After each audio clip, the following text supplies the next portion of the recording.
मेवाड़ में एक राजकुमारी थी, उस राजकुमारी का नाम था चांद कंवर। क्या नाम था? मेवाड़ की राजकुमारी है चांद कंवर। उसकी सगाई जयपुर के राजा के साथ की गई। जयपुर के राजा का नाम था प्रताप सिंह। हवा महल देखा आपने? हवा महल, हवा महल बनाने वाला जो राजा जयपुर के अंदर, वो कौन था? प्रताप सिंह। वो शादी होती उससे पहले जयपुर के राजा की डेथ हो गई, तो उस राजकुमारी ने दोबारा सगाई करने से मना कर दी। उसने कहा भाई मेरी सगाई जिसके साथ हुई थी उसकी डेथ हो गई, तो अब मैं न तो सगाई करूंगी न शादी करूंगी। तो बाद में आजीवन कुमारी रही थी, और उसने ये माना भाई मेरा पति प्रताप सिंह ही था, उसकी डेथ हो गई तो मैं दोबारा शादी नहीं कर रही। इवन जयपुर जो रॉयल फैमिली थी ये भी बहुत ज्यादा मानते थे, इनको लगता था कि अरे वो राजकुमारी हमारे राजा से शादी की हुई थी, हमारे राजा की डेथ हो गई इसलिए उसने बाद में शादी भी नहीं की। तो जयपुर वाले उनको अपनी माँ का दर्जा दिया करते थे, भाई यहाँ आती तो हमारी माँ के समान होती वो। तो बाद में भी जयपुर वाले उनको माँ मानते। चांद कंवर का यूं बड़ा नाम हुआ। मेवाड़ वालों को बाद में लगा कि यार राजकुमारी तो अब घर में ही है अपने, और इसने इतना बड़ा त्याग किया, इसने शादी नहीं की इस प्रकार से। मेवाड़ वालों ने उस राजकुमारी की याद में, चांद कंवर की याद में सिक्का जारी किया। उसका नाम क्या था? अब मेवाड़ में दो सिक्के हो गए, एक हो गया स्वरूप शाही, एक कौन सा हो गया? चांदोड़ी। पर इसकी खास बात थी, चांदोड़ी केवल मेवाड़ में चलता था, मेवाड़ से बाहर चांदोड़ी चलता। यदि आपको मारवाड़ जाना है तो बाद में आपको स्वरूप शाही लेके जाना पड़ेगा, वहां चांदोड़ी लेके जाओगे तो चलेगा।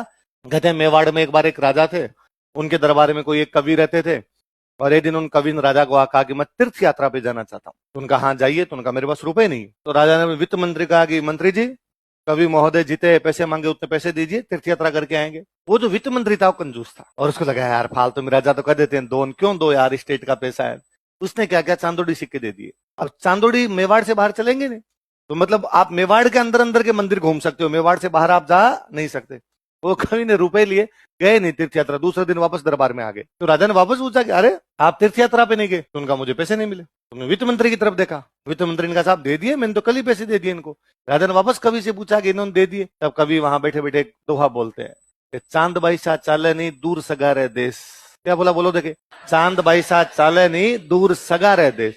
मेवाड़ के बाहर जो स्टेट है, मान लो मारवाड़ है, जयपुर है, इनमें मेवाड़ के राजा की रिश्तेदारियां हुआ करती। या तो मेवाड़ के राजा की शादी होती है, वहां का राजा मेवाड़ शादी होता। और जिनमें हमारे शादी ब्याह होते हैं उनको बोलते हैं गांव में सगा जी, सगा प्रसंगी, सगा संबंधी बोलते हैं जिनमें हमारे शादी ब्याह होते हैं।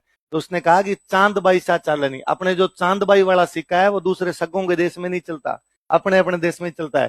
कुल मिलाकर उसने राजा को कहा कि वित्त मंत्री ने रुपए तो दिए हैं, पर दिए कौन से हैं? और चांदोड़ी बाहर चलते। राजा ने वित्त मंत्री की तरफ वापस देखा, उसने कहा सॉरी सर, स्वरूप शाही दे दूंगा आप। तो मेवाड़ में कौन कौन से सिक्के थे बताओ?